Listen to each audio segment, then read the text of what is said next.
Good evening.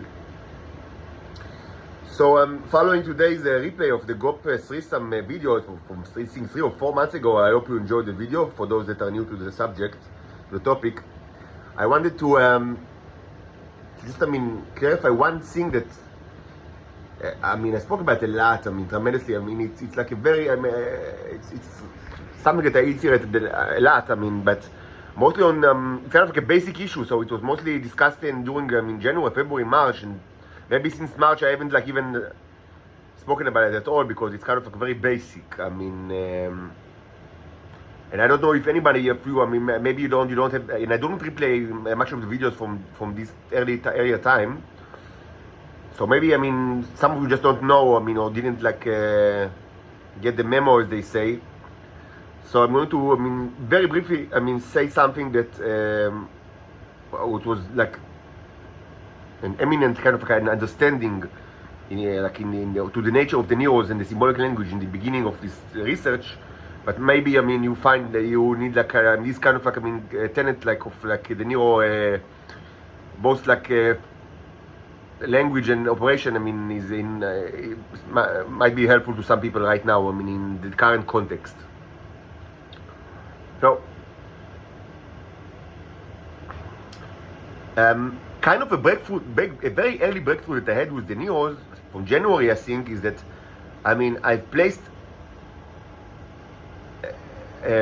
couple of, not only one fly, but couple of flies actually. On a small one that can fit on a stand and on a slide, microscopic slide, and I placed the nero juice on it. Back in the day, it was just my semen. Just with my semen. It was before the enhancement project. Was successful, and I put it in the freezer because I understood that. From experience, I've seen that. They work better in the freezer. And one breakthrough. We've seen a tremendous amount of stuff, and one breakthrough that I've seen that. They clearly, besides after some time, besides the fly, there is another limb that looks like the leg of a fly. But it's not. It wasn't there. So and it looked like a manufactured stuff. They are building it. It's not completed. But it was in kind of both position and composition that, and also with hairs. It was obviously something that looked like the leg of the fly.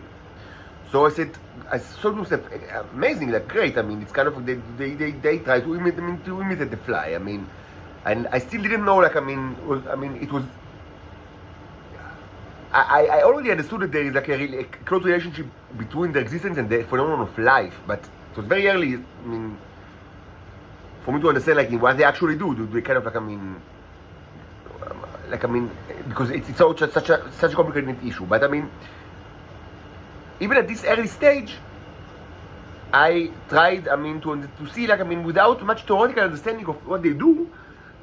I tried to just, to incite them to do stuff, using all sorts of, very early understanding that I have of the symbolic language, that I actually had it because it was after 1 year. I remind you that I already had inquiries into the symbolic language with respect to the starships. And this is documented, mostly in my art. It was done it was a year before that I was using the art kind of artistic form of the acrylic and oil paintings. So it wasn't entirely new to me.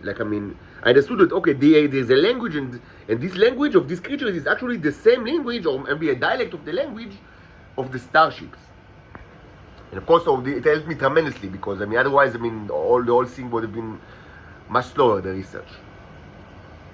And very quickly, I came to understand something about these creatures, the neros.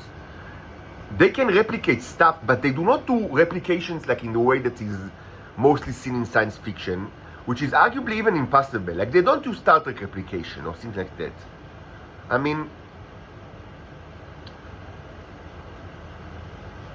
Presumably it's even from philosophical perspective impossible, but because what is it that you replicate? Naive replication, that you see something and you replicate it, just do the same. It leads to also arguably it's not even possible. It leads to a lot of philosophical questions, of the sort of the ship of Theseus, if you know. What's the original, what's the clone? There's a ton of philosophical questions. Some are ancient, actually, the ship of Theseus paradox, that relates to the issue of replication and the impossibility of replication. And And from practical perspective, it doesn't make much sense. What they actually, I very quickly understood that what they actually do is something that makes much more sense than replication, and it relies on the fact that these are intelligent creatures. So what they actually do is that when you give them two samples of things that are similar but not identical, they study it and they create a model of it. Now, in order to create a model, they can use, other knowledge that they have if they miss some kind of knowledge. If a dead fly is not, exactly a living fly.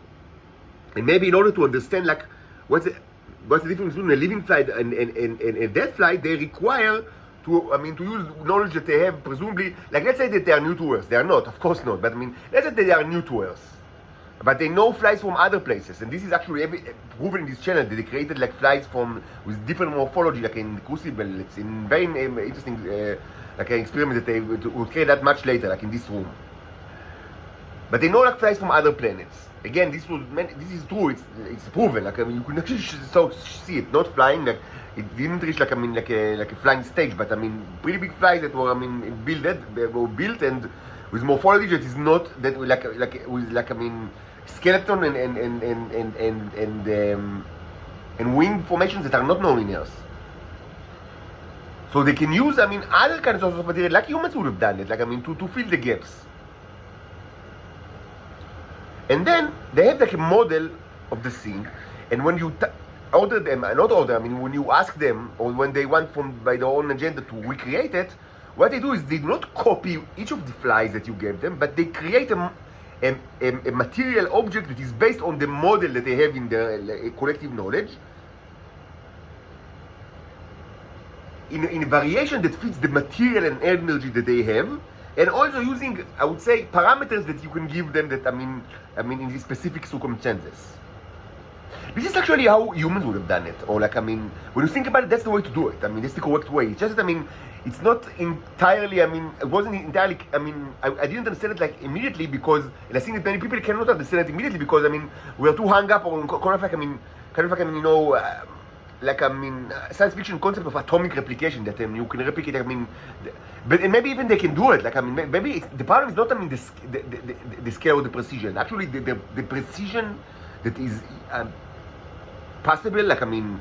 By the neurons is amazing. Something that I didn't even dream of. The precision is actually much higher than probably almost everything that you can find in science fiction with regards to nanobot. Their ability to create precise things in small scale is unbelievable. Really, it's above all most science fiction that you know of. The problem is not arguably in the subatomic scale.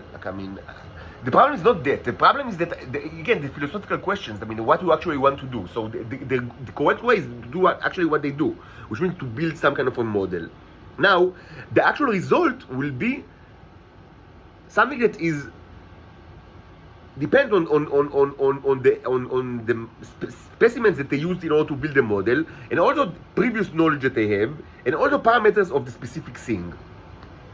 So I've discussed in the past, several months ago, the question, theoretical question, can we use the neos to revive the Tyrannosaurus Rex, for example? Or can we use it to revive the mammoth? So for the question of the mammoth, the answer is, I would say just yes, it's possible. But regarding the Tyrannosaurus Rex, it's kind of this is more complicated, actually, and I'll tell you why. Because the question is, what is a Tyrannosaurus Rex? The knowledge of what is the Tyrannosaurus, unlike the mammoth that is pretty well known to humans, humans don't have a clear specification of the T-Rex. And even you can see that, in popular culture, it actually, not only in popular culture, but also in museums, the way that it depicts it was changed along the 20th century, and specifically in the last 30 years. Today the T-Rex famously, when you go to any museum now, the natural history museums, you see that the T-Rex in a position horizontal to the ground. But in the past it was standing up front, like a biped, like a bipedal creature. And using the same skeletons that they have, just a different way to actually, to pose the skeletons. because I mean the nature, I mean more knowledge was I mean gathered, and also like it's actually make more sense that I mean the bipedal position is kind of, I mean, it's kind of like unique and it's funny, and I mean, for like a cinematic perspective, but it doesn't make sense. It makes more sense that he'll do it like, I mean, in kind of like combat, like in tactical, like I mean, he will stand in tactical pose. Like he was a predator, of course. It was a predator, so like a tactical position. But just to say that, I mean, even simple things like how like a dinosaur that were relatively many, not tremendously a lot, but quite a bit of like, I mean, skeleton, partial skeleton of it, I mean, there's still, I mean, like, how does it even look? I mean, how did it stand? I mean, would it change just in the last 30 or 40 years?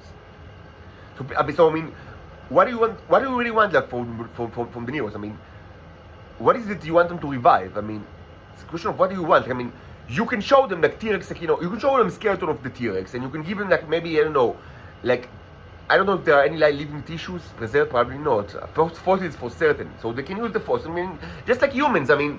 But in a much better way because they're smarter than humans. But realistically, they will do it like, I mean, they will gather info. I mean, unless they already know the T-Rex, which is a possibility actually.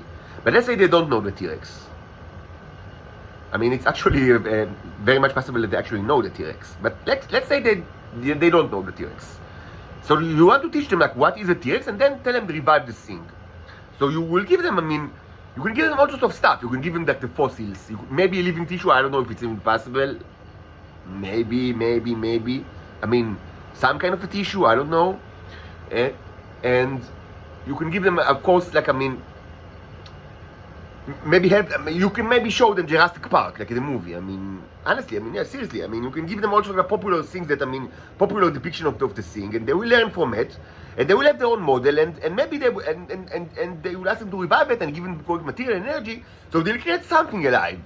I mean, is that thing a T-Rex? I mean, it's a philosophical question. I mean, it's something that was, I mean, made according to the available information that they have. But it's, unless, again, maybe they know, maybe they have, like, I mean, they know, the encyclopedia, they already have the T-Rex. Maybe. I mean, that's a different issue. But I mean, if they don't, I mean, so they will build a model of like, I mean, using all the information that you give them, and they will do their best to create, I mean, something that will fit the model according to what energy and matter you gave them. And I mean, will this be a T-Rex? Will it be viable? Will it be, I mean, able to replicate itself? I mean, to like, will it be fertile? I don't know. I mean, perhaps not. It's all of this, I mean, it relates to the question of like, what specific do they get? Like, I mean, so. I mean, just, I mean, this with regards to the issue of, like, I mean, the Tomb Raider, it's funny, I mean, you have to forgive the Israelis. I mean, the boys will be boys. I mean, they do their shticks, and I mean, and it's happened a long ago, and don't be like, I mean, too stubborn now, like, search for who to blame, and these people probably are dead long ago, and if not, they are retired. I mean, as they say, let's look, let's, keep our head, like, facing the future. Don't be too hung up about, like, scenes of the past. Boys will be boys. I mean, they do these things. I mean, you know them already. It's like that. So, I mean, I hope all of you are coming, like, getting this kind of, like, I mean, treating it with the same kind of, like, light-hearted, humorous, approach that I mean that I kind of like use to deal with the topic.